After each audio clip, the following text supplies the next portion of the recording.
Anak muda zaman sekarang, masa mudamu kau gunakan untuk apa? Chatting. Dari pagi sampai malam, sampai bangun lagi. Apa nu nonton? Film porno. Oh, dia anak-anak kita sekarang, Pak. Malam apa kau kerja? Video call. Halo sayang, kasih lihat ke bedek lidahmu. Kasih lihat lagi. Ya, turun sedikit. Ya, buka kancing bedek sedikit lagi. Ini asing jo video na sebentar. Rabbi shrah li sadri wa yassir li amri. Hari akhir itu hari setelah dunia. Kan yang kita lewati itu alam roh dulu. Alam roh. Sudah alam roh, ibu bapak kita menikah, kemudian bekerja sama dengan baik, tinggallah dalam rahim. Hari ke-40, roh itu ditiupkan ke dalam ruhnya, anunya ibu perutnya, rahimnya. Maka kita ada di dalam namanya alam rahim. Alam rahim itu kemudian keluar, menjadi alam fana. Ini alam dunia kita sekarang ini. Setelah dari alam dunia ada alam berikutnya, namanya alam kubur. Siap-siap maki ini yang muka-muka sakaratil maut. Yang sudah tua ini, siap-siap maki ke alam kubur. Mau kemana? Pasti mati bos. Ya. Sudah itu dari alam kubur.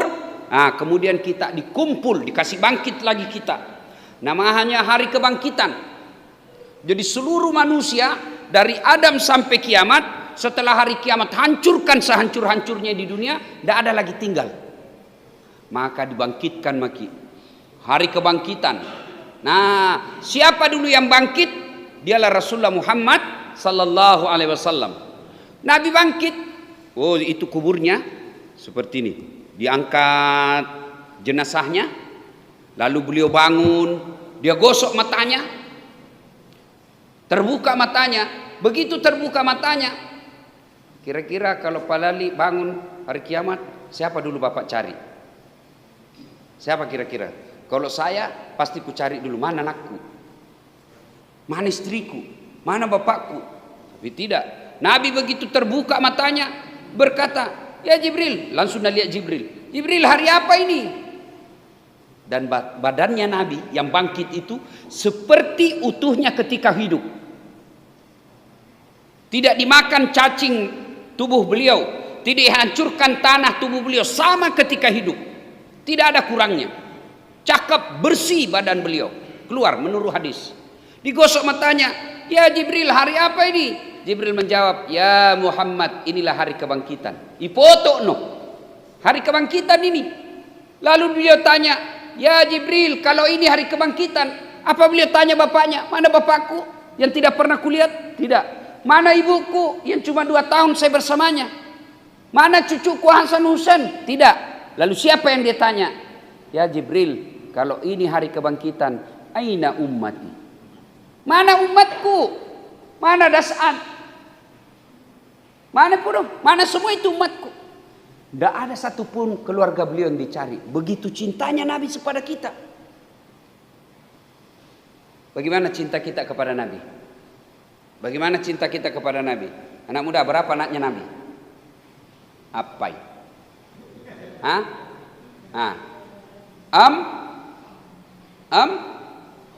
Li?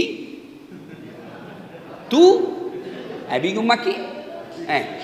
Mana katanya cinta kepada Nabi? Anaknya saja Nabi kita tidak tahu.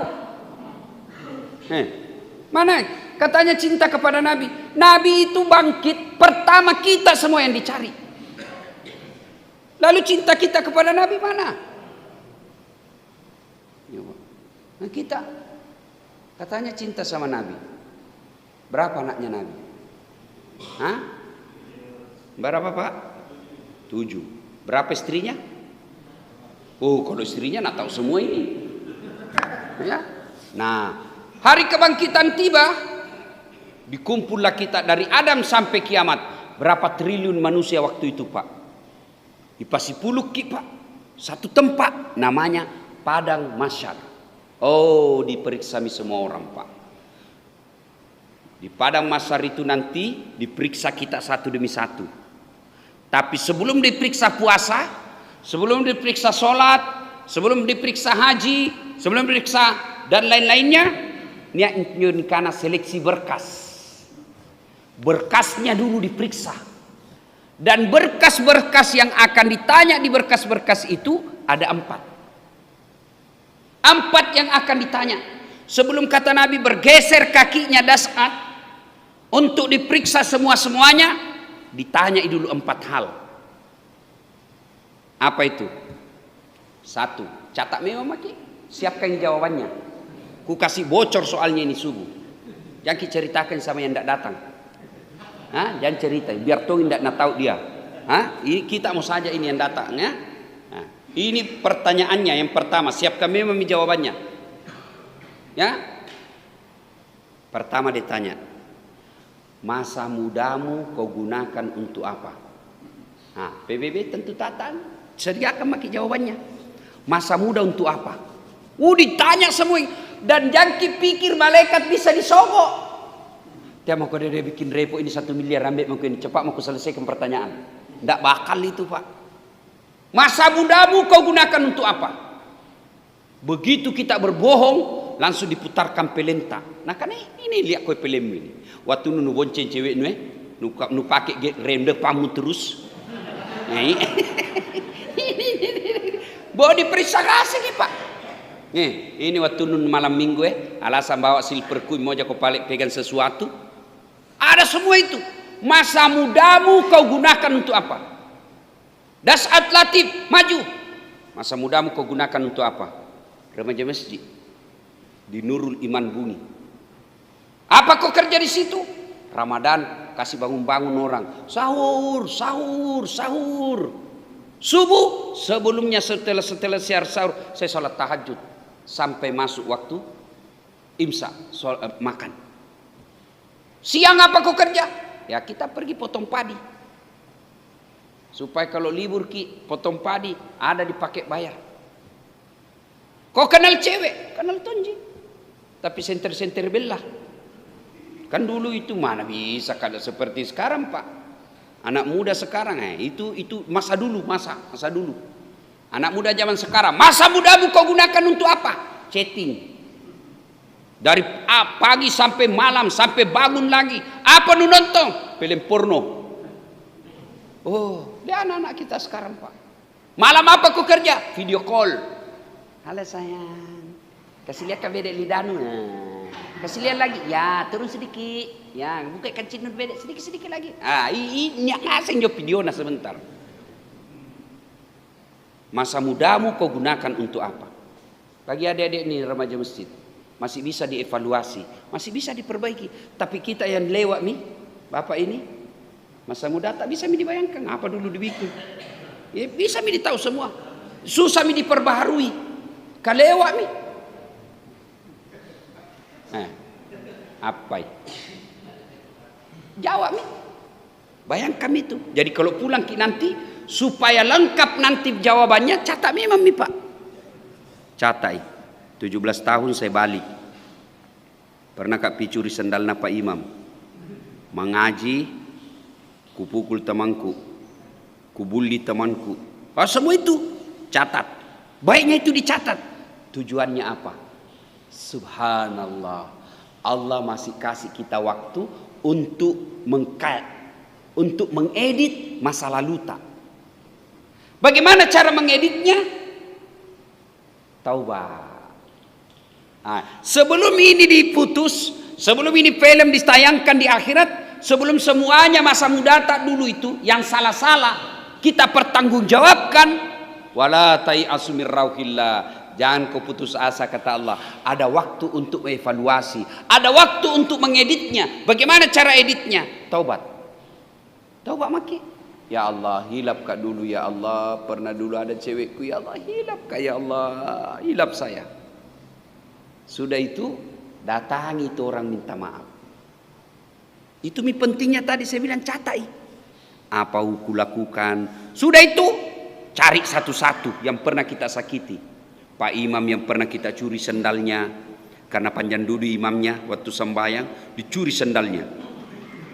Kalau begitu Pak. Pak Ustaz yang sudah dikasih kempes bannya karena cerame sanging kita nasinggung baru lihat-lihat ki. Itu Nah, datangi itu Pak. Kalau dosa kepada Allah, dek nama susah tobat Pak. Tak benengai suruh kau pilih. Seandainya disuruh kau dosa, pilih dosamu, dosa kepada Allah dengan dosa kepada Pak Camat, dosa kepada ulama, dosa kepada tetanggamu, lebih baik kau dosa kepada Allah. Kenapa dosa kepada Allah lebih baik daripada dosa kepada manusia? Sebab dosa kepada Allah gampang tobatnya. Menyesal, mengakui, tidak ulang, ganti kebaikan. Dosa apapun kata Allah, wak dampang kau, saya maafkan kau selama kau tidak melantik dirimu jadi Tuhan. Saya ampuni semua. Satu itu dosa tidak nampuni Allah, dosanya Fir'aun, dosanya Namrud. Apa dosanya Fir'aun, dosanya Namrud? Dia lantik dirinya jadi Tuhan. Selama kan tidak ada pakai di sini melantik diri sebagai Tuhan toh, tidak ada. Maka selain dosa itu, nak dampangi pengelatan, nak maafkan Allah. Nah, itu enaknya kalau dosa kepada Allah, menyesal, mengakui, tidak ulang, ganti kebaikan, habis. Tapi kalau dosa kepada tetangga ini agak berat. Kenapa? Harus minta maaf sama dia. Tidak cukup minta maaf saja, kasih kembali barangnya yang pernah kau ambil.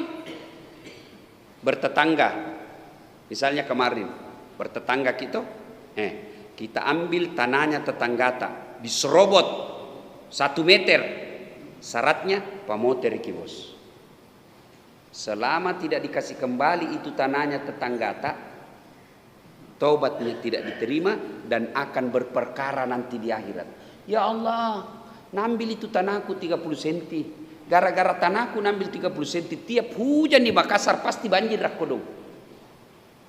Saya minta keadilan. Allah bilang kalau begitu ambil sholatnya 30 tahun itu orang. Itu makanya kalau dosa kepada Allah diedit. Cara editnya taubat. Bagaimana cara taubatnya Ustaz? Istighfar. Astagfirullahaladzim wa atubu ilaihi. Mau yang lebih sahdu. Astaghfirullah Rabbal baraya, sambil kita bayangkan dosa yang pernah kita lakukan. Astaghfirullah minal khataya. Atau istighfarnya Nabi Yunus, la ilaha illa anta subhanaka inni kuntu minadz zalimin. Ulang-ulang. Istighfar gugur dosa. Istighfar gugur dosa. Istighfar gugur dosa. Makin banyak istighfarnya, makin banyak dosa yang hancur. Maka bapak-bapak yang usia-usia senja mulai maki batuk-batuk, kabur-kabur mi penglihatan, susah maki duduk, kencing hampir 5 menit kuncil lagi, ndak enak mi semua dimakan, susah mi masuk, tanda surat mi itu. SMS mi itu dari malaikat maut. Dia bilang siap-siap mau kecikali. Siap mau dijemput. Maka caranya apa? Perbanyak istighfar, istighfar, istighfar. Dan hebatnya Tuhan tak, sebesar apapun dosa, lebih besar ampunan Allah. Nah, itu yang pertanyaan pertama. Masa mudamu kau gunakan untuk apa? Yang kedua, ditanya lagi sama malaikat, umurmu kau gunakan untuk apa? Masa muda lewat nih. Sekarang umur, jawab nih. Ya Allah, dari lahir sampai 13, ya belum dicatat dosa itu Pak. Kapan mulai dicatat dosa kalau kita umat Islam? Mulai dicatat dosa balik. Orang Bugis bilang balik gak nih? Balik nih. Mana ciri-cirinya balik kalau laki-laki? Biasanya berubah suara. Yang suaranya tadinya mirip-mirip suara perempuan, begitu dia mulai balik, mulai agak ngebas suaranya. Dan hebatnya itu Allah, tidak ada orang satupun di dunia yang sama suaranya, kecuali dibikin-bikin. Kalau suara aslinya, lihat makin kalau menelpon ki, hebatnya itu namanya suara dan telinga. Halo, biar tidak dilihat orangnya, ditahu, oh kita Ustaz. Coba, suara itu bisa merekam telinga tak, dia bisa bedakan. Bayangkan seandainya tidak bisa dibedakan, mana suara pembantu, mana suara istri. Subhanallah. Ya. Nah, mulai balik suara kita mulai lain-lain. Kalau laki-laki tiba-tiba ada di sini muncul, namanya jakun. Orang Bugis bilang carido, bukan caridoi nah. Goyang-goyang di sini. Nah bilang aku ingat sekali saya waktu ku kecil. Ko mita ko na sang anak dara nak ajak mo mailomu. Amicu ko. Bagaimana orang mamicu nak kedo cari doe? Pasti turun. Ya kan? Nah, umur digunakan untuk apa? Apalagi tanda-tanda balik. Ini ada adik remaja nih. Tanda-tanda balik. Mimpi basah. Nah, kalau mimpi basah, sudah balik itu. Kalau perempuan, haid. Nah, orang balik itu bukan bilang tadi 17 tahun. Ada orang cepat balik. Baru 9 tahun sudah haid.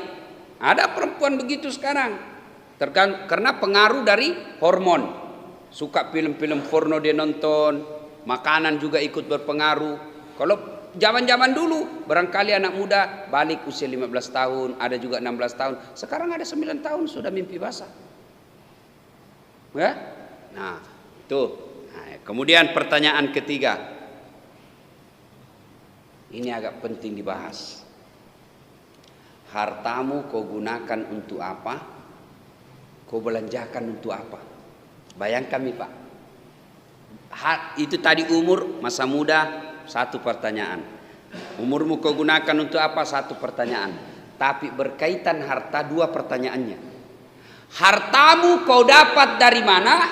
Kau belanjakan untuk apa? Muka belakangnya ditanya.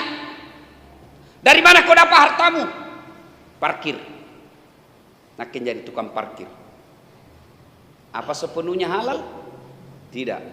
Kalau bapak parkir pungli, haram. Mana itu parkir pungli? Di karcis 3.000. Tapi kita cuma minta sama orang 2.000. Ini namanya bersekongkol. Dia bilang jangan kau pakai parkir. Supaya saya tidak bayar 3.000. 2.000 mau. Nah, kau juga untung. Ini berkolaborasi namanya ini. Barang salah nak parkir.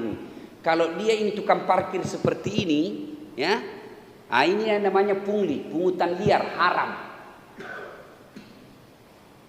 Kalau kira-kira masuk neraka 17 miliar nak curi, kipas-kipas sih Pak, 17 miliar. Kalau parkir 50.000 nak masuk neraka, tidak seimbang nih bos. Hartamu kau gunakan untuk apa? Dari mana kau dapat? Harta kau dapat dari mana? PNS. Apakah sepenuhnya halal? Tidak. Belum tentu halal. Kalau dia menjadi PNS nyogok, selama dia terima gajinya itu, selama itu dia makan uang haram. Gajimu kau dapat dari mana? PNS. PNS apa kau? Polisi. Tapi masuk polisi nyogok, selama dia terima gajinya itu, selama itu dia makan uang haram. Jadi jangan heran, ada orang dilihat rumahnya mewah, bagus. Kenapa itu anaknya saking panrasu-rasu? Tidak ada dengar Pak. Tidak pernah dilihat anaknya masuk dalam masjid. Tidak pernah dilihat anaknya, tidak pernah dilihat mengaji. Tidak pernah dilihat anaknya pergi berjamaah. Uang haram terus namakan itu anak. Hartamu kau dapat dari mana? Anu jasa ekonomi. Jual-jual bensin. Apa sepenuhnya halal? Belum tentu. Nah campur minyak tanah. Itu bensin murni. Ternyata nah campur minyak tanah. Ditanya kenapa kau tulis bensin murni? Kan namanya istriku murni. Jadi kau tulis bensin murni. Pak kepala telang.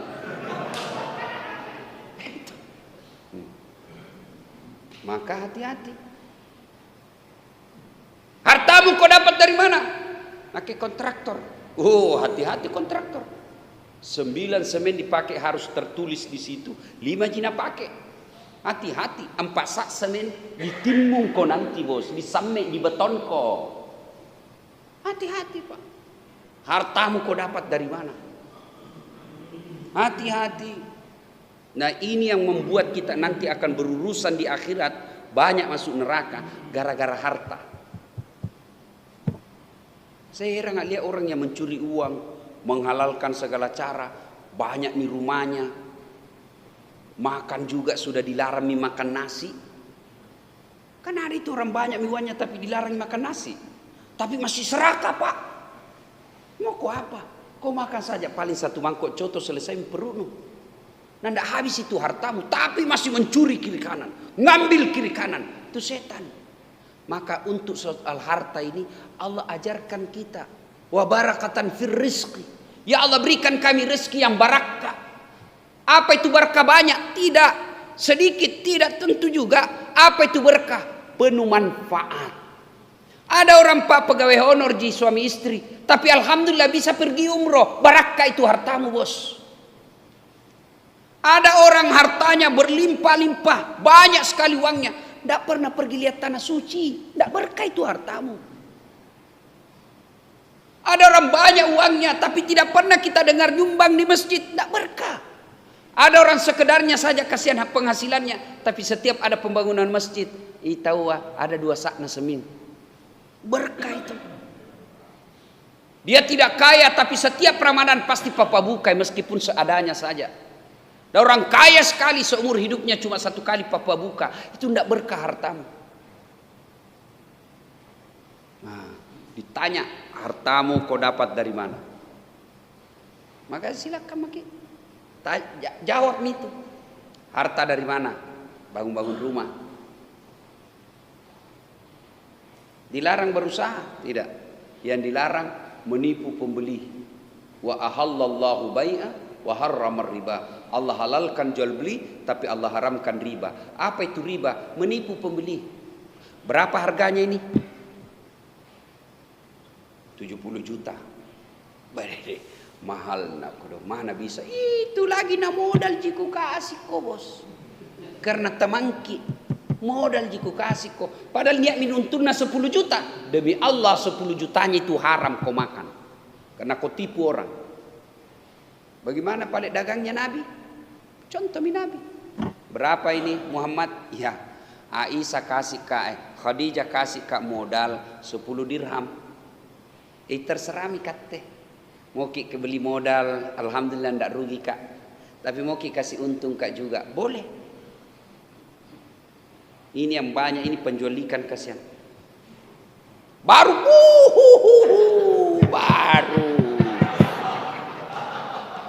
Baru untun nak kodon limbi ji, kau tipu lagi orang.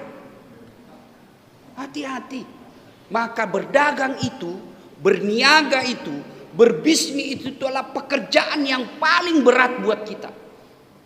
Itulah sebabnya kenapa para nabi dan rasul sebelum diangkat menjadi nabi dan rasul, sebelum dilantik menjadi nabi dan rasul, apa kerja-kerja mereka adalah pedagang. Kenapa? Karena ini penting, kejujurannya di situ yang perlu. Tapi kasihan, apa untung tidak seberapa, lalu kita tanggung di akhirat. Maka jangan heran, berpuluh-puluh tahun kita berdoa, kenapa tidak bisa diijabah doa ta? Salah satu sebabnya karena kita terlalu hobi makan uang haram, dan uang haram itu kita dapat dari cara yang memperolehnya tidak halal. Allah tidak larang kita dagang, Allah tidak larang kita berniaga, Allah tidak larang kita menjadi pengusaha, tidak. Allah cuma bilang, jangan kau menghalalkan segala cara. Maka pedagang yang baik, pengusaha yang baik, dia akan tanya, kalau ini saya lakukan, apa bahayanya buat duniaku dan apa akibatnya buat akhirat saya? Itu tanya itu, jangan cuma di dunia. Karena di dunia kadang-kala kita bisa mempermainkan hukum, tapi demi Allah di akhirat tidak ada orang lolos dari pengadilan. Maka sebelum kita berniaga, berbisnis, kalau ini saya lakukan, apa bahayanya buat dunia? Woi, nak kena kepidana ini, gratifikasi. Apa bahayanya untuk akhirat? Woi, lebih bahaya lagi. Ibu, harta dapat dari mana? Kau belanjakan untuk apa? Ada orang dapat harta secara halal. Betul-betul halal cara memperolehnya, tapi cara menyalurkannya haram. Gimana caranya? Dia pakai selingkuh. Kalau istrinya minta uang, batena bersumpah, tena mau kodong bauna lagi ini uang nanda ada mi. Toh jenga paresa ngase mau kantong ah. Sekali na teman selingkuh tunggu mi dek. 5 menit ku transfer. Ini yang disebut halal caranya mendapati, haram cara penyalurannya. Setengah mati cari uang, jadi tukang batu. Itu kan halal pak, tukang batu. Hari Sabtu gajian, malam Minggu beli ballo. Dongo. Inilah yang disebut setengah mati cari uang, dapat uang, beli tiket masuk neraka. Kan ada begitu Pak. Dia kerja kasihan jadi buruh bangunan, cleaning service. Hari Sabtu gajian, malam Minggu saweran. 50 cari teman. Nah ke 20. Dia bilang tema ku whisky kerja lagi. Ndak cukup kini 4 orang ki. Apa paling ballo AC mo? Ballo AC. Sudah itu tos. Mabuk setengah. Mabuk setengah ambil motornya. Bayangkan kalau orang mabuk setengah naik motor, dia listrik nak kira aspal. Pak mati kafir Pak. Nah, ada orang cara memperolehnya halal, tapi cara membelanjakannya haram. Ada juga cara sebaliknya, mau cuci tangan, uang judi, uang korupsi. Untungnya uang korupsi, Nabi bilang apa? Bawa kau di masjid, sumbangi supaya mencuci. Oh tidak bisa bos. Yang haram tidak bisa dipakai mencuci. Uang judi, bisnis prostitusi, panti pijat kadang teman-temannya. Kan ya tongin tuh Pak selalu sekali ke panti. Kutanya kenapa ke panti pijat? Nah harusnya ke panti asuhan. Nah bilang sama-sama di panti Ustaz. Sama panti tapi beda cita sana bos. Nah bilang kita mau diuru-uru Ustaz. Cocok milain diuru lain mengeras. Nah, itu namanya cari uang, beli tiket masuk neraka. Nah, ada juga bisnisnya bisnis haram, hasil korupsi, hasil nyogok. Disogok supaya masuk pegawai anaknya orang, sogoknya 500 juta. Supaya Nabi bilang supaya bersih ini 500 juta, sumbang ke 100 juta. Tidak bisa karena anu nasa haram. Yang boleh dibersihkan harta kita dengan zakat sedekah adalah apanya yang samar-samar. Ya, dagang kayaknya ini tidak halal ini caraku ini. Kita ragu-ragu. Itulah yang dibersihkan dengan zakat sedekah. Nah ibu bapak saudara-saudara sekalian, ada hal penting lagi yang berkaitan dengan harta. Bapak-bapak yang punya harta banyak, yang banyak-banyak uangnya, tapi jarang tong kuliah orang yang banyak uangnya datang salat subuh. Jadi susah tong ini diceramaikan, tidak datang ini masjid. Sangat sulit. Maka beruntung bapak ini yang bisa datang salat subuh Pak. Nah, seandainya seandainya kuliah itu pahalanya salat subuh, kau datang di masjid meskipun kau merangkak. Tahu jaki merangkak? Tahu ki merangkak? Bahasa Parisnya makalolo. Tahu gitu Paris, Pare-Pare dan sekitarnya. Makalolo. Mana ada orang mau makalolo datang Pak. Sakit nih, covid nih, dikasih uang. Bilang ini uang 10 juta. Mau ki datang kira-kira. Nah bilang tidak butuh ke uang sekarang. Saya butuh imun. Tapi ini salat jamaah subuh. Nah bilang Nabi, coba kau lihat itu pahalanya salat subuh. Kau akan datang makalolo di masjid. Itu Pak besarnya. Tapi lebih banyak yang tidur di rumah karena tidak lihat. Coba ini ada calon wali kota Nabi bilang siapa yang datang sholat berjamaah subuh dapat rokok 10 bungkus, pulsa 200.000, sembahyang subuh 4:30, jam 1 penuhi masjid. Padahal baru rokok itu. Kenapa? Karena dilihat pahalanya. Nah, bapak-bapak yang banyak hartanya di rumah, punya anak, bereskan memang itu hartata, namanya wasiat. Ini berapa banyak orang Pak saya lihat meninggal, 1 tahun kemudian bertengkar anaknya dan tidak malu Pak, berpengadilan, adik kakak. Baik dia anakku, betul baik anak tak, tapi istrinya provokator. Ini yang biasa ini mantu. Masa kau anak pertama ndak ada nunda apa? Kau yang ngurus bapakmu dari waktu nak kena stroke. Kau yang mandikan bapakmu. Kenapa itu adikmu tiba-tiba dapat banyak rumah? Mulai ribut. Gara-gara istri provokator. Dan juga kita takut sama istri. Ya tong itu bapak. Wah hebat dia di luar Pak. Singa di luar Pak. Tidak ada orang berani ganggu Pak. Sekali sampai di rumah deh Hello Kitty. Ada juga begitu takut sama istri. Akhirnya apa? Berdosa sama orang tuanya. Orang tuanya sudah meninggal, berperkara harta. Maka bapak-bapak yang Allah beri rezeki, selesaikan memang. Itu namanya dalam Islam wasiat. Berwasiat memang maki. Belum pi dikasih. Lebih bagus lagi kalau dikasih memang modal usaha. Apa kalau mati maki Pak? Kalau dikasih masih hidup kita bisa tegur ketika dia salah, kita bisa didik. Saya kasih ke warisan dari semua harta ini bagianmu kau rumah. Baik kau di sini. Kau bagianmu ini ruko. Pak, bagi rata memang. Karena kalau meninggal maki berperkara mereka, kita yang disiksa di kubur. Maka berwasiat belum pi mau ku kasih anakku wasiat misalnya simpan panggil notaris ini wasiatku mobilku si bunsu rumahku ini karena ada tong itu anakku kodong tidak ada sekolahnya tidak pernah sekolah tapi dia ngurus kak baik sama saya ini mebalak tawana berjelas memang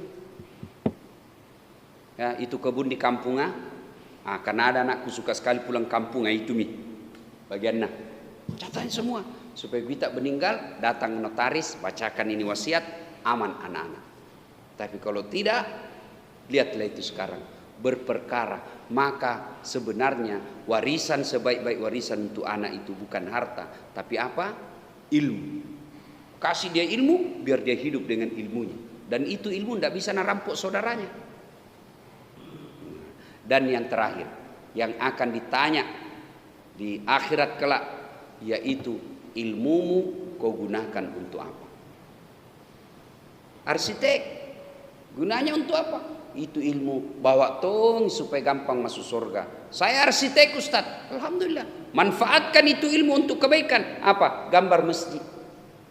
Jangan dibayar. Gratis ini gambarku. Ini tong tidak perlu modal otak saja dan Allah kasih ke otak tidak perlu saya bayar. Sudah saya gambar masjid. Itu pahala. Saya punya ilmu komputer. Kau gunakan untuk apa? Alhamdulillah. Kalau rusak komputernya di masjid, saya bantu. Saya punya ilmu. Ilmu apa? Aplikasi. Bikin apa itu jaringan apa semua. Saya bantu itu masjid. Ada panti asuhan. Saya sumbangkan dia. Saya perbaiki komputernya. Ada saya perbaiki apanya. Ilmu gunakan untuk apa? Saya ulangi. Mudah-mudahan ini kita catat baik-baik, kita siapkan jawabannya. Masa mudamu kau gunakan untuk apa? Usiamu kau gunakan untuk apa? Hartamu kau dapat dari mana? Kau belanjakan untuk apa? Dan yang keempat, ilmumu kau gunakan untuk apa?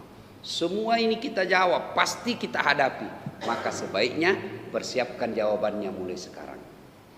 Tapi insya Allah tidak usah cemas. Kenapa? Karena yang jawab semua ini nanti bukan akal.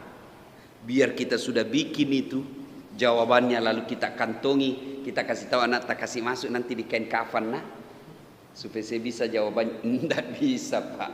Yang menjawabnya adalah amal kebaikan, amal-amal kita. Insya Allah. Nah ibu bapak saudara-saudara sekalian, inilah tausiah kita. Mudah-mudahan ada manfaat.